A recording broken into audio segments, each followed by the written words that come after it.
सन 1950, उम्र 18 साल, एक क्लर्क के रूप में काम करने के लिए एक हिंदुस्तानी युवा यमन देश पहुंचता है।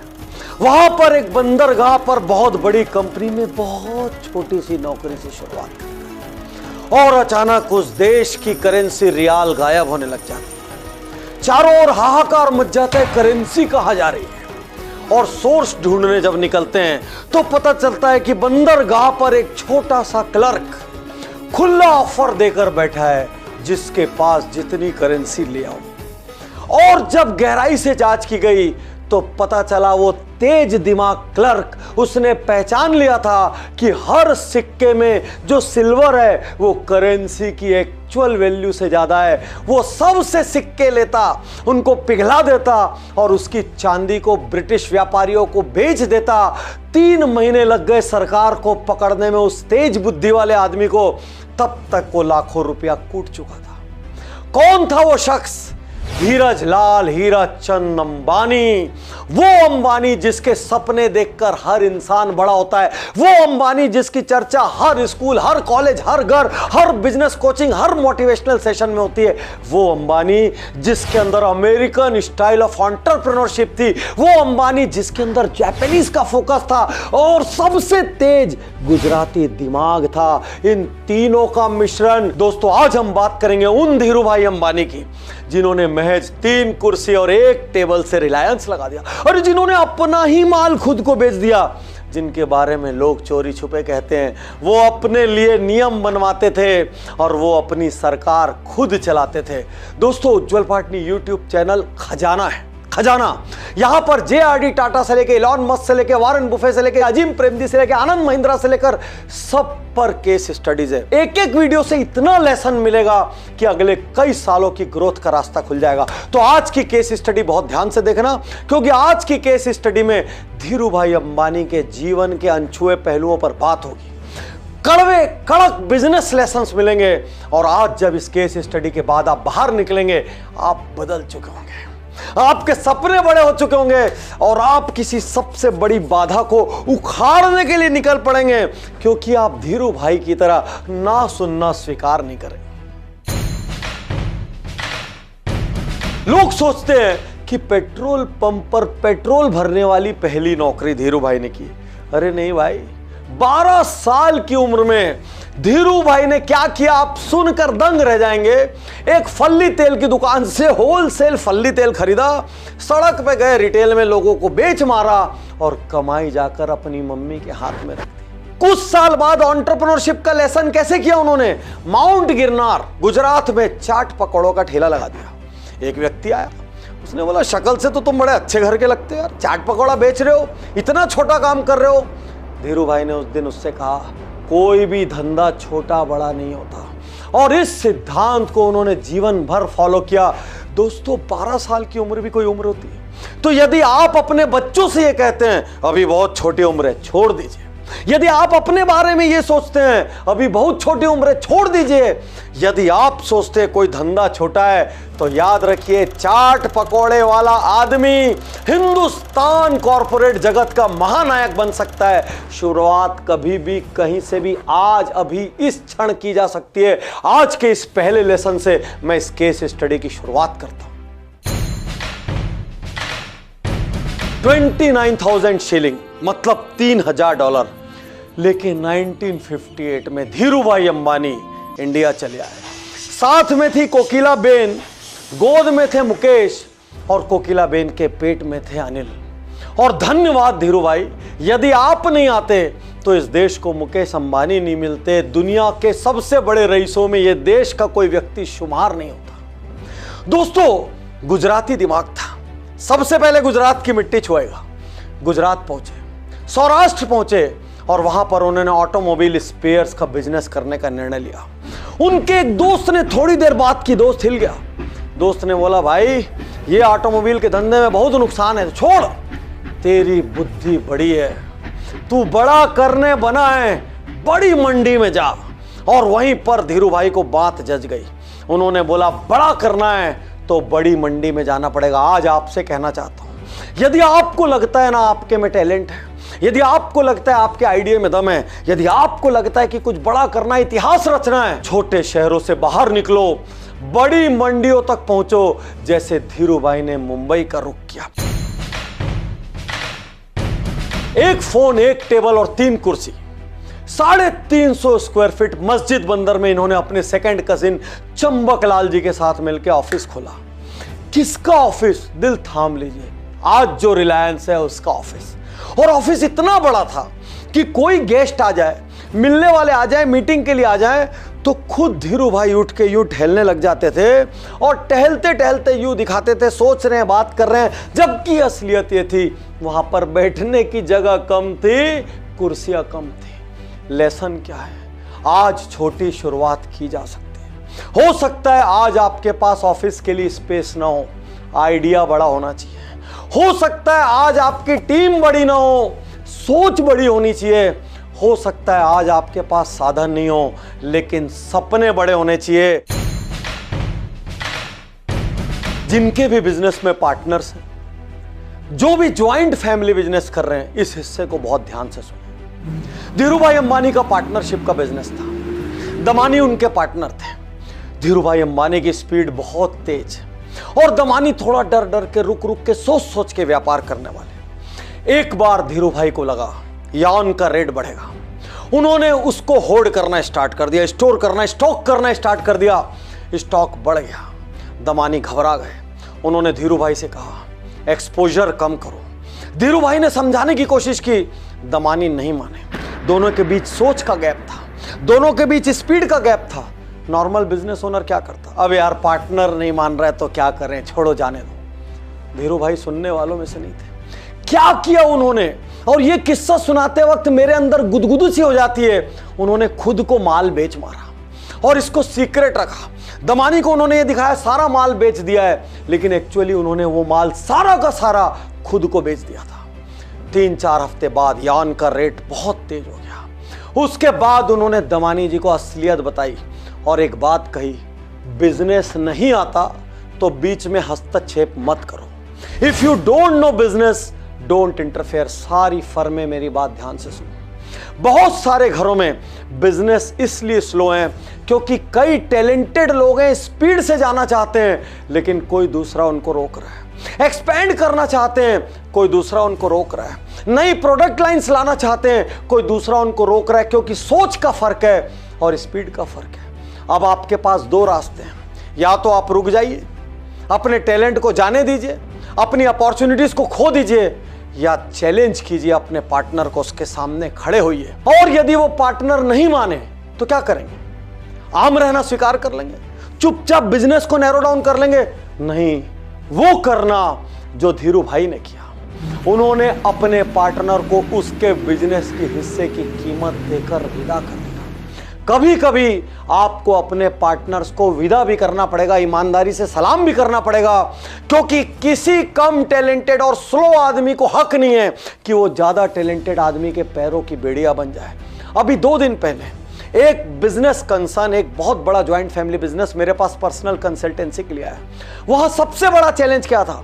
4 भाइयों में 2 को दिख रहा था बिजनेस में जबरदस्त स्कोप है, थोड़ा सा रिस्क लेना पड़ेगा, थोड़ा सा लोन लेना पड़ेगा, कुछ 1-2 लोगों को शहर छोड़ के दूसरे शहरों में ब्रांचेस खोलनी पड़ेगी, और 2 लोग तैयार नहीं थे। और पिछले 7-8 साल से सारी ग्रोथ अटक गई थी क्योंकि उनके बीच में कॉन्फ्लिक्ट चल रहे थे, और घर के कॉन्फ्लिक्ट सुलझाना बहुत कठिन होता है। 3 घंटे की उन्होंने जब मुझसे पर्सनल कंसल्टेंसी ली तो मैंने उनको यूं झंझोड़ के उनकी आंखें खोल दी, और वो बचे हुए 2 बिजनेस ओनर जो बिल्कुल भी लिबर्टी देने को तैयार नहीं थे, उन्होंने वहीं कुछ ऑन स्पॉट निर्णय लिए और लिबर्टी देना तय किया। पूरी तय नहीं की, अभी भी कुछ लिबर्टी देना तय किया, और वो 2 मेरे लिए थैंकफुल हुए। सर, बाहर वाले थे आपने न्यूट्रल होकर सुना, लॉजिक के साथ समझाया, करके पार्टनर मान गए। मैं आज सारे देश में जितने भी लोग पार्टनर्स के साथ काम कर रहे हैं, ज्वाइंट फैमिली बिजनेसेस के साथ काम कर रहे हैं, मैं आपसे कहना चाहता हूं, यदि आप कोई कंफ्लिक्ट फेस कर रहे हैं, कोई ट्रबल फेस कर रहे हैं, तो मैं आपको कंसल्टेंसी देने को तैयार हूं। आप लोग मिलकर एक साथ business Gurukul, VIP, business audit जैसे प्रोग्राम्स कीजिए, क्योंकि जब तक एक जैसा इनपुट दिमाग में नहीं जाएगा, एक जैसा आउटपुट नहीं निकलेगा। जब कुछ बड़ा करने की सोचोगे चारों तरफ से सवालों से घिर जाओगे और गलती से असफल हो गए एक आध बार तो लोग जाने कौन कौन सा लेबल चिपका देंगे। लेकिन धीरू भाई का ये सुपर पावरफुल स्टेटमेंट याद रखना, जब सड़क पर चलोगे तो बहुत सारे कुत्ते भौंकेंगे।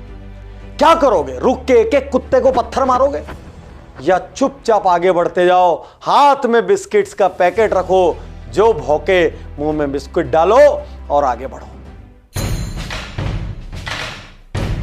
यह किस्सा सुनकर आप में से कई लोगों को अपनी डिसीजन मेकिंग एबिलिटी पे शर्म आ जाएगी, बड़ा प्रश्न खड़ा हो जाएगा। नरोदा में एक फैक्ट्री फुल शिफ्ट में चल रही थी। धीरू भाई उसी वक्त नए नए मैन्युफैक्चरिंग में आए थे, मार्केट टाइट था और खुद सुबह 6 बजे उठकर इंस्ट्रक्शन पास ऑन करते थे, संघर्ष कर रहे थे कैसे भी करके फैक्ट्री प्रॉफिट में आनी चाहिए।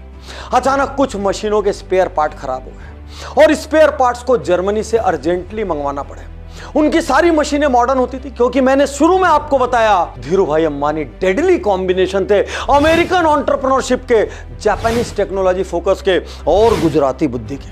अब उन्होंने क्या किया, मुंबई में पार्ट्स आ गए लेकिन ट्रांसपोर्ट नहीं मिल रहा था। कोई ऐसा कारण था, उस दिन कोई भी ट्रांसपोर्टर जाने को तैयार नहीं था। कोई और होता तो क्या करता, आप होते तो क्या करते, मैं होता तो क्या करता, बैठ जाते रुको रुको रुको। धीरू भाई ने क्या किया, उन्होंने आओ देखा ना ताओ 2 ट्रक खरीदे, उन ट्रकों में डालकर स्पेयर पार्ट अहमदाबाद भेजे और वहां पर जाके उन ट्रकों को बेच दिया। महज स्पेयर पार्ट मुंबई से अहमदाबाद भेजने के लिए महज एक दिन के लिए कोई आदमी ट्रक खरीद सकता है। खरीद सकते हैं जिनके सपने इतने बड़े हों कि वो छोटा नुकसान देखने की बजाय हमेशा बड़े फायदे पर फोकस करें। आपसे एक बड़ा सवाल, छोटे नुकसान में उलझे, माइक्रो मैनेजमेंट में उलझे या बड़ा सपना है? क्योंकि बड़े सपने के लिए जब बढ़ेंगे तो कई छोटे नुकसान होंगे और बड़ा फायदा जब भी देखेंगे कई छोटा फायदा छोड़ना पड़ेगा। धीरू भाई अंबानी की सबसे यूनिक खूबी क्या थी जिसकी वजह से बहुत सारे लोग उनसे चिढ़ते भी थे, जलते भी थे, परेशान भी रहते थे और बहुत सारे लोग लगातार ये सोचते रहते थे हम ऐसा कैसे करें, हम ऐसा कैसे बने। 1971 गवर्नमेंट ने high unit value scheme launch की। नायलॉन भेजो, पॉलिस्टर मंगाओ, मतलब एक्सपोर्ट करो, उसके बदले में इंपोर्ट करो। और उस समय रिलायंस ने अपना 60% एक्सपोर्ट इसी स्कीम से किया। चारों तरफ से एलिगेशन आए, इल्जाम आए, ये स्कीम रिलायंस के लिए बनी है, सरकार रिलायंस के लिए काम कर रही है। तो धीरू भाई का जवाब क्या था? वो कहते स्कीम सबके लिए थी। जब आपको पता था इतना प्रॉफिट मिल रहा है तो आंख बंद करके क्यों बैठे थे? किसी ने रोका था क्या आपको कमाने से? धीरू भाई अंबानी एक चीज जानते थे कि पहले रिश्ते बनेंगे फिर पैसे बनेंगे। हर पार्टी में उनके रिश्ते थे, ब्यूरोक्रेसी में उनके रिश्ते थे। इसके बारे में बहुत सारी कहानियां प्रचलित है। कुछ लोग कहेंगे सही था, गलत था, लेकिन मैं कहूंगा यदि अपने सपनों को हासिल करने के लिए साम दाम दंड और भेद कोई व्यक्ति लेने को तैयार है तो वो गलत नहीं है। और धीरू भाई अंबानी का एक डायलॉग पूरे दुनिया को जिसने हिला दिया, मैं हर किसी को सलाम करना जानता हूं। आज आपसे एक बात कहता हूं, यदि व्यापार करना है तो आज का जमाना ऐसा है कि हर किसी के साथ आपको संबंध रखने होंगे। वो चाहे पॉलिटिशियन हो, वो चाहे ब्यूरोक्रेट्स हो, वो चाहे इंडस्ट्री लीडर्स हो, वो चाहे लेबर यूनियंस हो, इनके बिना व्यापार नहीं हो सकता। और यदि आप अपनी जगह पर अड़ के व्यापार करने का सोचेंगे, यहां पर मैं ये नहीं कह रहा हूं कि अपने प्रिंसिपल से कॉम्प्रोमाइज करें, मैं ये भी नहीं कह रहा हूं कि गलत माल दें, मैं ये भी नहीं कह रहा हूं कि चीट करें, लेकिन मैं ये कहना चाहता हूं यदि लोग बाधा खड़ी करेंगे तो क्या आप अपने सपनों को छोड़ देंगे या उन बाधाओं को बाईपास करने का रास्ता निकालेंगे? और यहां पर एक क्षण के लिए सही क्या है गलत क्या है छोड़िए, क्योंकि हम एक महानायक की स्टडी कर रहे हैं जिसने हिंदुस्तान को सपने देखने का साहस दिया।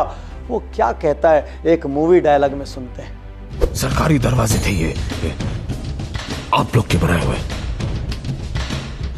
या तो लात मार के खुलते थे या जी हजूरी देके। मैंने दोनों किया। जहां लात मार सकता था लात मारी, जहां आपने बोला सलाम दो मैंने बोला सलाम लो। बिजनेस गुरुकुल में बिजनेस ऑडिट में अक्सर बिजनेस ओनर्स मुझसे कहते हैं, सर कॉम्पिटिटर घुसने नहीं देते, मार्केट को ऐसा टाइट बना के रखा हुआ है, दीवारें खड़ी की हुई। आपने भी कभी ना कभी ऐसा महसूस किया होगा। 1978 में धीरू भाई ने जब इसी सिचुएशन को फेस किया तो उन्होंने क्या किया, ये लेसन है आपके लिए कि आप क्या करेंगे। उन्होंने तय किया कि अब विमल को डोमेस्टिक मार्केट में लेकर आना है। तो सबसे पहले प्राइसिंग, सबने उनको सलाह दी प्राइस कम रखो। उन्होंने कहा नहीं, प्राइसिंग में हाई रखूंगा क्योंकि मेरी प्रोडक्ट क्वालिटी बेहतर है। पहले दिन से प्रोडक्ट को एटीट्यूड के साथ मार्केट में लेकर आए। उसके बाद उन्होंने यह समझा कि जनता को यह प्रोडक्ट समझाना, इसकी क्वालिटी समझाना बहुत जरूरी है। तो उन्होंने पूरी brand value philosophy, brand promotion philosophy बनाई और उस फिलॉसफी का कॉर्नर स्टोन था क्वालिटी, क्वालिटी और क्वालिटी। वो ये मानते थे कि देश की जनता को यदि मैं अफोर्डेबल रेट पर क्वालिटी परोसूंगा तो वो जरूर से जरूर लेंगे। लेकिन जब वो बाजार में गए, बाजार में खलबली मच गई। लोगों को ये बात हजम नहीं हो पा रही थी कि एक नई कंपनी आकर इतनी एग्रेसिव कैसे हो सकती है, अपने प्रोडक्ट को सुपीरियर कैसे बना सकती है, क्वालिटी पर इतना बड़ा फोकस, इतनी बड़ी कैंपेन कैसे रन कर सकती है। उन्होंने समझाने की बहुत कोशिश की, लोग नहीं माने। कोई और होता हिम्मत छोड़ देता। वो धीरू भाई थे। और आपको भी लेसन लेना है, कंपटीशन को उसी के तरीके से निपटाना है, बाजार नहीं छोड़ना है। उन्होंने क्या किया, उनका सबसे बड़ा राइवल कॉम्पिटिटर था बॉम्बे डाइंग। उन्होंने निर्णय लिया इन्हीं की तर्ज पर स्टोर खोलूंगा।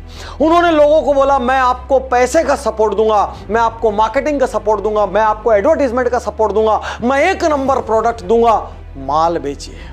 और देखते ही देखते पूरे हिंदुस्तान में विमल छा गया। इसके लिए उन्होंने क्या किया, अपने नियरेस्ट कंपटीटर से 400%, सोच के देखिए 400% ज्यादा एड बजट रखा।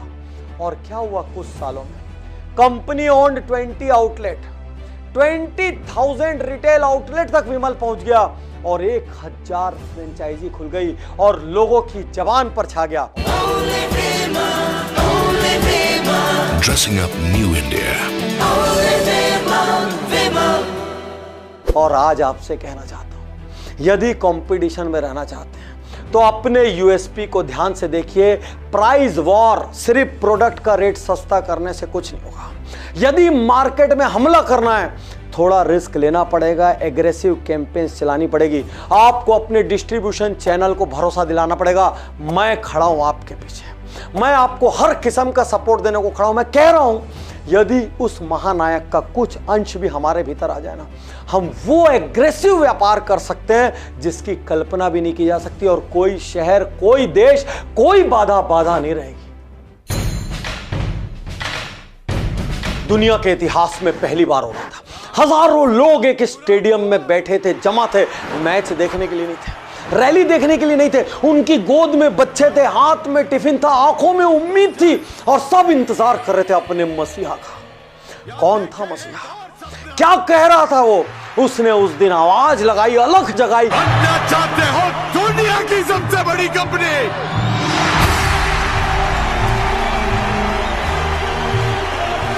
और इस वक्त जब मैं बोल रहा हूं मेरे अंदर गूज बम्प्स है। मैं बता नहीं सकता कि मैं किस इमोशन से गुजर रहा हूं। ये सपना कोई देख सकता था कि एक कंपनी एक स्टेडियम में मीटिंग करेगी? वो व्यक्ति देख सकता था जिसने हिंदुस्तान को इक्विटी के कल्चर से रूबरू कराया, जिसने देश का सबसे बड़ा आईपीओ लाया, जिसने महज 10 रुपए में हजारों, लाखों, करोड़ों लोगों को अपना पार्टनर बना दिया। और सोचिए इमोशन, जब कोई ये बात कहता है, रिलायंस के कुछ शेयर बेचकर मैंने अपनी बेटी की शादी की, मेरा मकान मैंने रिलायंस के कुछ शेयर बेच के बनाया। छोटे छोटे लोग महज कुछ शेयर के साथ आज लखपति, करोड़पति हैं। ये श्रेय किसको जाता है? ये श्रेय सिर्फ और सिर्फ जाता है धीरू भाई अंबानी को। और यदि आप और हम स्टॉक मार्केट की इतनी चर्चा करते हैं और इतने आईपीओज में इन्वेस्ट करते हैं तो सीधे सीधे हम सबको अंबानी जी को सलाम करना चाहिए। और ये अंतिम किस्सा सुनाते हुए इस वक्त मेरी आंख में हजारों बल्ब जल रहे हैं। आपसे कहना चाहता हूं, कितनी भी विपत्ति आए, कितनी भी मुश्किलें आए, वो मुश्किलें आर्थिक हो, सामाजिक हो, शारीरिक हो, अरे आप अपंग क्यों ना हो जाएं, उसके बावजूद भी आप सपने देख सकते हैं, उसके बावजूद भी आप विजन रख सकते हैं। धीरू भाई का यह किस्सा बहुत ध्यान से सुनिएगा। एक सुबह मुकेश भाई और अनिल भाई धीरू भाई जी के कमरे में पहुंचे। धीरू भाई बीमार थे, 2002 की बात है। उनको एक तरफ पैरालिसिस हो चुका था, स्थिति ठीक नहीं थी, फिर भी चेहरे की मुस्कुराहट हटी नहीं थी। बच्चों ने पापा से कहा, पापा बहुत टेंशन हो रहा है। क्या बात है? इतना कंपटीशन है मार्केट में, इतनी टेलीकॉम कंपनियां, उस बीच हम रिलायंस लेके आ रहे हैं, टेलीकॉम में घुस रहे हैं, कैसा करें? धीरू भाई अंबानी ने हंसते हुए जो जवाब दिया, यह जवाब विपरीत परिस्थितियों में कितनी क्रांतिकारी सोच रख सकते हैं उसका उदाहरण है। उन्होंने अनिल से कहा, अनिल ये बताओ, सबसे सस्ते रेट पर लोग किस कम्युनिकेशन मीडियम का इस्तेमाल करते हैं? और अनिल सोच में पड़ गए। अनिल ने कहा, पापा पोस्ट कार्ड। धीरू भाई ने जवाब दिया, जिस दिन लोग पोस्ट कार्ड के रेट पर फोन को पालेंगे उस दिन पूरा भारत इसको अडॉप्ट कर लेगा, पूरा भारत इसका दीवाना हो जाएगा। हिंदुस्तान को कम रेट पर अच्छी चीजें दो, हिंदुस्तानी तुरंत लेता है। आपको पता है तब कॉल का रेट क्या था? 15 रुपए। और रिलायंस ने कितने में लॉन्च किया? 15 पैसे। और मुस्कुराते हुए धीरू भाई ने कहा, जाओ अनिल, कर लो दुनिया मुट्ठी में। और बच्चों ने जवाब दिया, पापा आपने तो स्लोगन दे दिया। और यहां जन्म हुआ था रिलायंस का। रिलायंस इंफोकॉम, जैसा उन्होंने सोचा था। एक सपना हुआ साकार, एक सपना हुआ साकार। वो रिलायंस भले आज नहीं है, अनिल जी की कुछ डिसीजन मेकिंग की गड़बड़ियों की वजह से वो नहीं चल पाया, लेकिन मुकेश ने उन सपनों को सच कर दिखाया और जियो दुनिया की सबसे बड़ी कंपनियों में से एक बन गई। यदि मुकेश अंबानी के विजन की बात करेंगे तो वो विजन कहां से आया? पद्म विभूषण धीरू भाई अंबानी जी ने यह विजन दिया। आज उनके बच्चे दुनिया पर राज करने का सोच रहे हैं। वो विजन कहां से आया? वो विजन उन मुश्किलों से आया जिन मुश्किलों में धीरू भाई पेट्रोल पंप पर काम किया करते थे, या मसाले बेचा करते थे, या किसी देश की करेंसी को गायब किया करते थे। सार ये है, धीरू भाई अंबानी हमारे लिए एक चलता फिरता MBA है। इस केस स्टडी को आपने देखा। मैं चाहता हूं इस वक्त आप अपनी जगह पर खड़े होकर इस महानायक को सलाम करें, जिस महानायक ने हिंदुस्तान को सपना देखना सिखाया, सपना देखना सिखाया। और 6 जुलाई इनकी पुण्यतिथि है। ये व्यक्ति शरीर से अब इस संसार में नहीं है, इस देश में नहीं है, लेकिन धीरू भाई अंबानी ये सोच कोई ताकत मिटा नहीं सकती। जब जब कोई व्यक्ति बड़े सपने देखेगा, जब जब कोई व्यक्ति गरीबी की बेड़ियों को तोड़ेगा, जब जब कोई व्यक्ति इतिहास रचने का सोचेगा, तब तब वो धीरू भाई अंबानी के सपने जरूर देखेगा। यहां इस क्षण मैं धीरू भाई अंबानी को सैल्यूट करता हूं। थैंक यू धीरू भाई। मैं तैयार